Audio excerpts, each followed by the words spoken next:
Okay guys, what does New York City look like when you have two completely different budgets? $3,000 and $700 to spend in 2 days, hotels included. The next 2 days we're splurging and I'm bringing you along, so let's go. I started the day with breakfast in Soho at Balthazar, a New York City institution. The food won't change your life, but it's solid and the perfect sidewalk seating for people watching. After breakfast, I headed up to Chelsea to check into the Chelsea Hotel. The Chelsea Hotel is probably one of the most historic hotels in New York City. Google it, it's truly fascinating, and went through a full renovation, reopening in 2023. After settling in, I headed over to the Whitney Museum. The Whitney is one of my favorite museums in New York City, and they currently have an Alvin Ailey exhibit that's spectacular. I mean, just look at this Basquiat. Later in the day, I headed to the spot some of my friends have been raving about for dinner in Tribeca, Chamber, and goodness, guys, this was one of the best meals I've had in the last few months. Their cocktails were creative and so delicious. This crudo right here was bursting with flavor. The sweetbread was so tender, and no, it's not bread. And this fish and chicken were to die for. The menu changes all the time, so I'll definitely be back again soon. After dinner, I caught the train and headed uptown to see a Broadway show. I saw Our Town, the iconic play that just hit Broadway with Katie Holmes and Jim Parsons.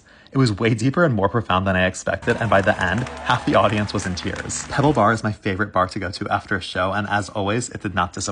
The next morning, I woke up at the Chelsea Hotel and had breakfast in bed. It was so good, but why is breakfast in bed always so expensive? I did a workout at their incredible gym and then headed to Tribeca for brunch. Frenchette is probably one of my favorite brunches in New York City. Their skate wing is incredible, and their pancake is hands down the best in New York City. Bubby's and Sundays in Brooklyn, who? You can't have a splurge weekend in New York City without a massage, and Bathhouse in Flatiron is a favorite as you get a day pass when you book a massage, and their space is so cool. I did this ice bath for 4 minutes, and damn, it was so hard. For dinner, I went back to my hotel and had dinner at Cafe Chelsea. This spot is super trendy and always bustling, and the food is really good. Make sure you get this ravioli. I had a few martinis at their iconic lobby bar, and yeah, that was it. The perfect 2 days in New York City when you're splurging.